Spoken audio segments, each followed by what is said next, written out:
ಸಾರಿಗೆ ನೌಕರರು ಪಟ್ಟನ್ನ ಬಿಡ್ತಾ ಇಲ್ಲ, ಮುಷ್ಕರವನ್ನ ಕೈ ಬಿಡ್ತಾ ಇಲ್ಲ, ಜನರಿಗೆ ಪರದಾಟ ತಪ್ತಾ ಇಲ್ಲ, ಸರ್ಕಾರ ಸಂಧಾನಕ್ಕೆ ಮುಂದಾಗ್ತಾ ಇಲ್ಲ. ಜನರ ಪರದಾಟ ರಾಜ್ಯದ ವಿವಿಧ ಭಾಗಗಳಲ್ಲಿ ಬೆಳಗ್ಗೆಯಿಂದಾನು ಕಂಡು ಬರ್ತಾ ಇದೆ. ಇದೇ ವಿಚಾರಕ್ಕೆ ಸಂಬಂಧಪಟ್ಟ ಹಾಗೆ ಲೈವ್ ಅಪ್ಡೇಟ್ಸ್ ನ ನೋಡ್ತಾ ಹೋಗೋಣ. ಅದಕ್ಕೂ ಮೊದಲು ಈ ಕ್ಷಣದ ಹೆಡ್ಲೈನ್ಸ್. ಸಾರಿಗೆ ನೌಕರರ ಮುಷ್ಕರ, ರಾಜ್ಯಾದ್ಯಂತ ಬಸ್ ಬಂದ್, ಬಸ್ ಬಿಡುವಂತೆ ಪ್ರಯಾಣಿಕರ ಆಕ್ರೋಶ, ಖಾಸಗಿ ವಾಹನಗಳ ಮೊರೆ ಹೋಗಿರುವ ಪ್ರಯಾಣಿಕರು.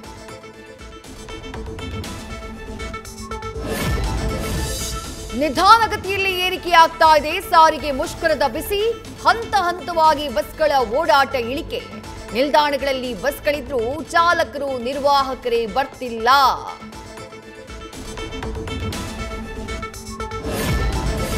ಬೆಂಗಳೂರಿನಾದ್ಯಂತ ಬಿಎಂಟಿಸಿ ಬಸ್ಗಳು ಎಂದಿನಂತೆ ಸಂಚಾರ. Attibele, Chandapura, electronic city, Banashankari, corporation ಸುತ್ತಮುತ್ತ ಬಿಎಂಟಿಸಿ ಆಕ್ಟಿವ್. ಆತಂಕವಿಲ್ಲದೆ ಬಸ್ಗಳಲ್ಲಿ ಜನಸಾಮಾನ್ಯರ ಓಡಾಟ.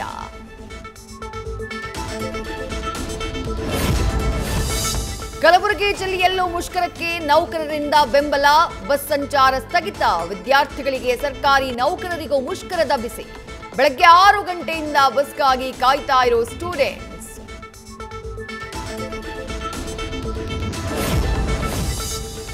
ಸಾರಿಗೆ ನೌಕರರ ಮುಷ್ಕರ ಬೆನ್ನಲ್ಲೇ ಓಲಾ ಆಟೋ ಚಾಲಕರಿಂದ ಹಗಲು ದರೋಡೆ. ಕೇವಲ 1.5 ಕಿಲೋಮೀಟರ್ಗೆ 90 ರೂಪಾಯಿ ಫಿಕ್ಸ್. ಬಸ್ ಮುಷ್ಕರ ಹಿನ್ನೆಲೆ ವಸೂಲಿಗಿಳಿದ ಆಟೋ ಚಾಲಕರು.